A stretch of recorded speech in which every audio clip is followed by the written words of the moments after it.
Transform your perspective with Stoic principles for resilience. What if I told you that the key to facing life's most overwhelming challenges isn't out there somewhere? It's inside you, waiting to be discovered. Imagine standing in the middle of a storm. The wind is howling, rain slashing against your face.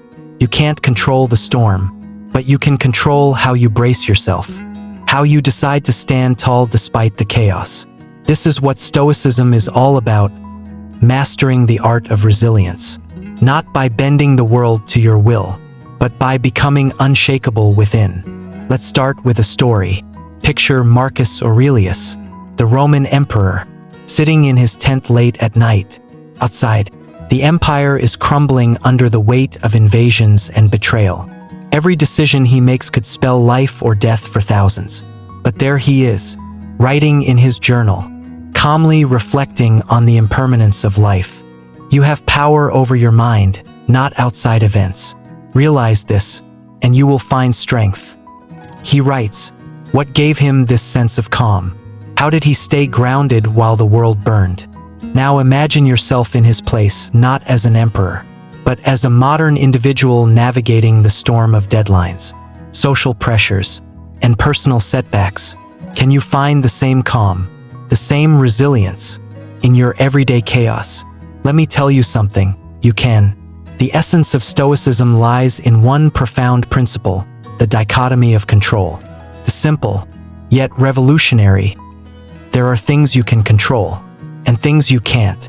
The problem is, most of us spend our lives tangled up in the things we can't control. We obsess over others' opinions, agonize over what might happen tomorrow, and replay past mistakes like a broken record. But Stoicism invites us to flip the script. Close your eyes for a moment. Ask yourself, what in my life am I trying to control that's actually out of my hands? Maybe it's how someone treated you. Maybe it's the fear of failing at something you haven't even started yet. What if you let those things go? Not because you don't care, but because you realize they aren't yours to command. This perspective isn't just ancient wisdom. It's timeless. Epictetus, a former slave turned philosopher, taught that freedom isn't about having no master.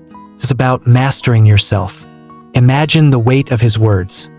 Here's a man who had no control over his external life, but found absolute freedom in governing his inner world.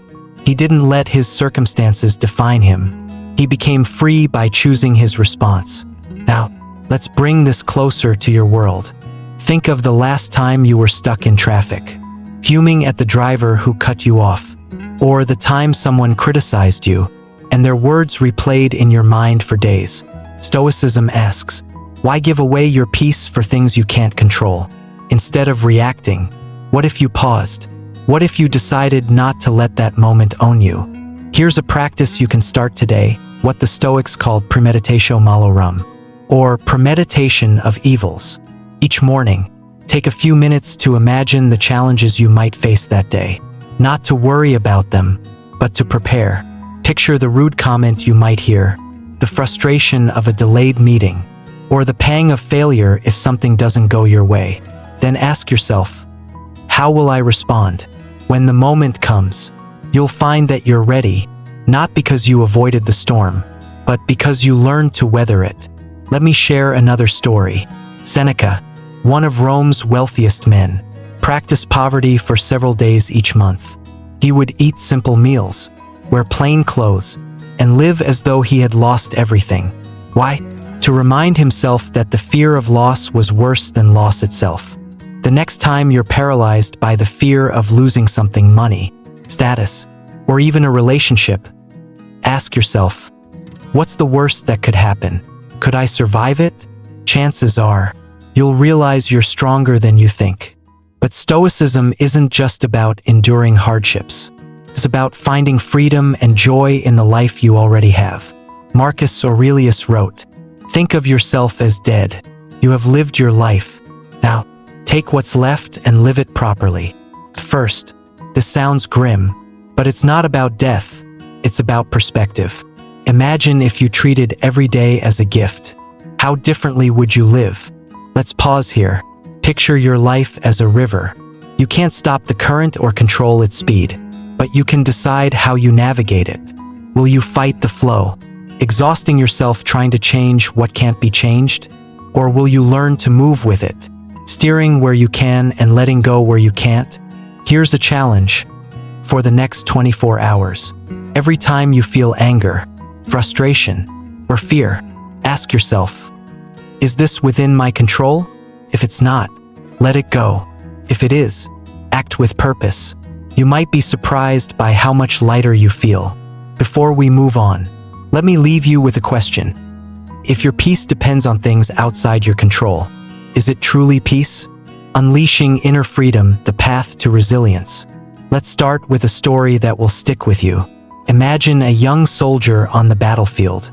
He's surrounded, outnumbered, and every instinct tells him to panic. But instead of succumbing to fear, he takes a deep breath and remembers his training. He doesn't control the outcome of the battle, but he does control how he fights. The soldier, whether he knows it or not, embodies a core Stoic principle. Adversity is not the enemy.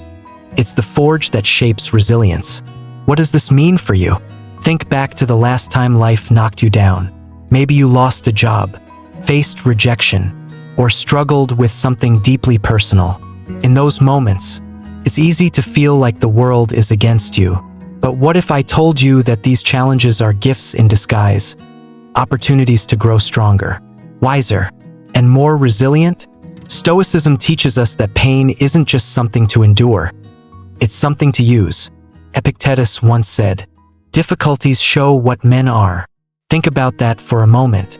When life is easy, it's easy to be patient, kind, and composed. But it's in the crucible of hardship that your true character is revealed. So, let me ask you, who are you when things go wrong? Are you someone who crumbles under pressure? Or are you someone who rises? Let's break this down into something practical. One of the most powerful Stoic tools is reframing. Imagine you're facing a difficult situation. Let's say you've been unfairly criticized at work. Your first instinct might be to get defensive, to dwell on the injustice.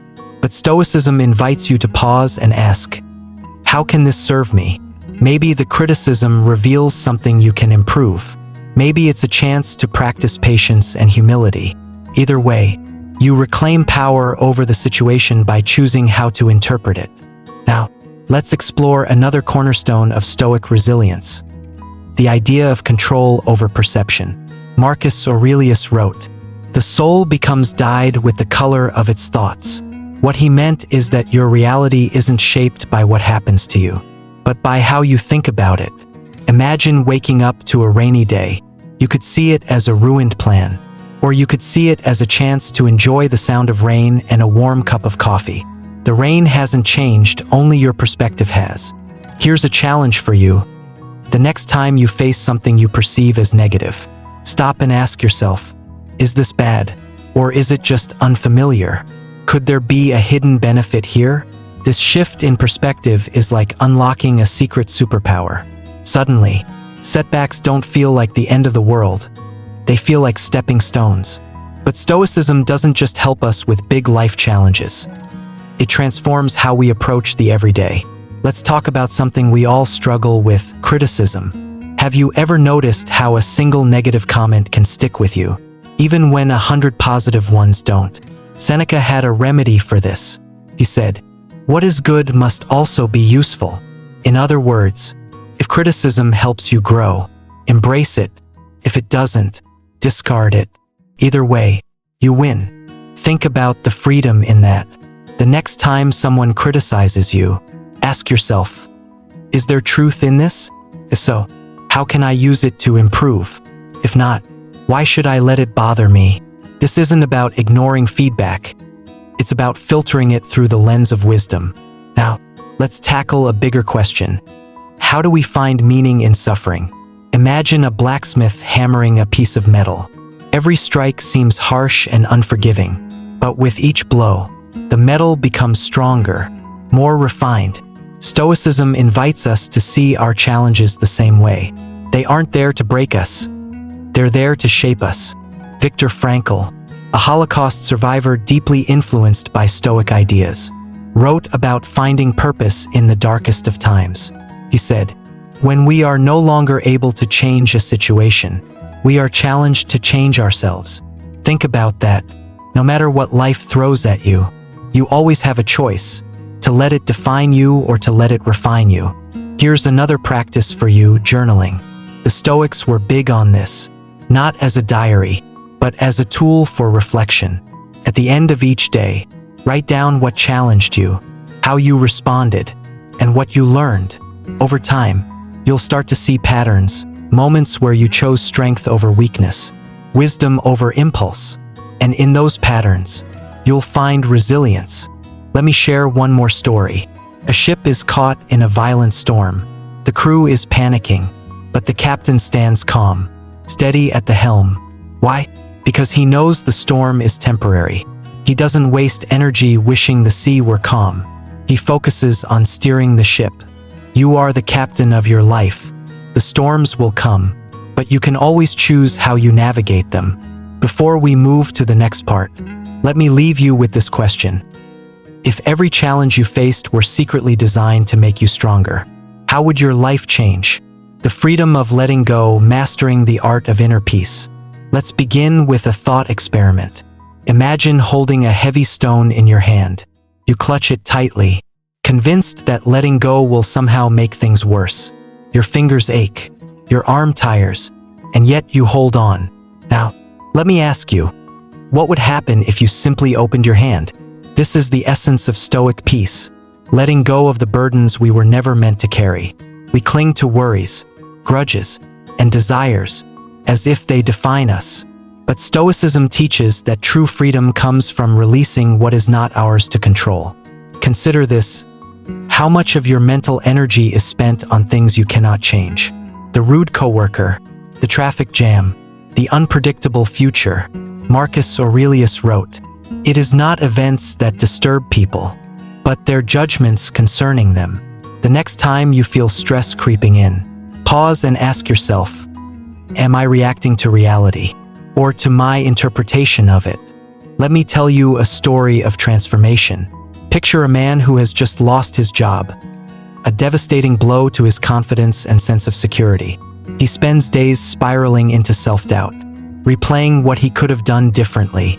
Then, one day, he stumbles upon a quote from Epictetus: "We are not disturbed by things, but by the views we take of them."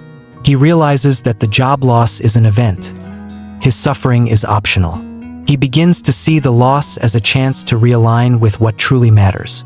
And slowly, he starts rebuilding not just his career, but his life. You might be thinking, that's easier said than done. How do I let go of something that feels so personal? The Stoics offer us a tool called memento mori, remembering that we are mortal. This isn't about being morbid. It's about clarity.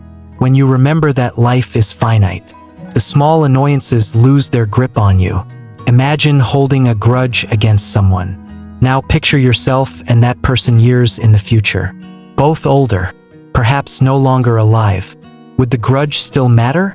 Here's a practice for you. Whenever you feel anger, frustration, or envy, take a deep breath and say to yourself, "This too shall pass." Feel the weight of the moment lift as you remind yourself of the bigger picture. Stoicism also teaches us to let go of attachment, not in the sense of indifference, but in the sense of freedom. Imagine loving someone deeply, but also understanding that their happiness, their choices, and even their presence in your life are not under your control. Seneca said, "What need is there to weep over parts of life? The whole of it calls for tears." This isn't a call to despair. It's a call to cherish life as it is, without clinging to how we think it should be. Let me ask you, what are you holding on to right now that you know you need to release? Maybe it's a toxic relationship, an unfulfilled expectation, or a version of yourself that no longer serves you. What would happen if you let it go? What would freedom feel like? One of the most powerful examples of Stoic resilience is found in the story of Admiral James Stockdale, a U.S. Navy officer held captive during the Vietnam War. He endured years of torture, yet emerged with his spirit intact. How? By embodying the Stoic principle of accepting what he could not control and focusing entirely on his response.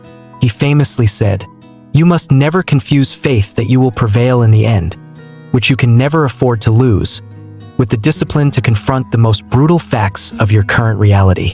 Think about that balance, hope for the future, paired with acceptance of the present. It's not about pretending things are better than they are. It's about facing reality head-on while refusing to let it define you.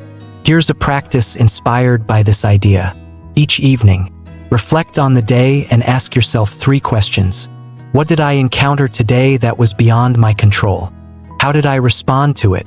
How could I respond better tomorrow? Over time, you'll notice a shift.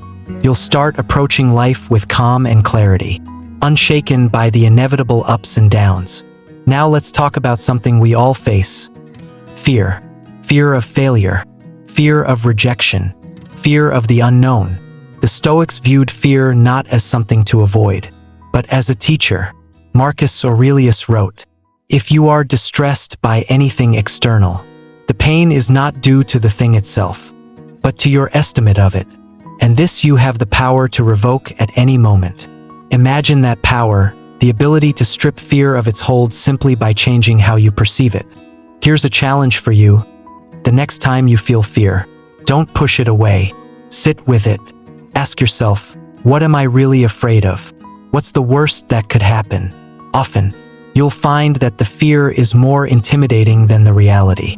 Finally, let's end with the ultimate Stoic practice: gratitude. It might seem counterintuitive to talk about gratitude in a discussion about resilience, but the two are deeply connected. Gratitude shifts your focus from what's lacking to what's present. Seneca said, "True happiness is to enjoy the present, without anxious dependence upon the future." Each day, take a moment to acknowledge the gifts you already have: a friend's kindness, a moment of quiet, even the air you breathe. Let me leave you with one last question. If you knew that everything you needed for peace and resilience was already within you, how would you live differently? This concludes Transform Your Perspective with Stoic Principles for Resilience. Thank you for embarking on this journey. May the wisdom of Stoicism guide you to a life of calm, strength, and freedom.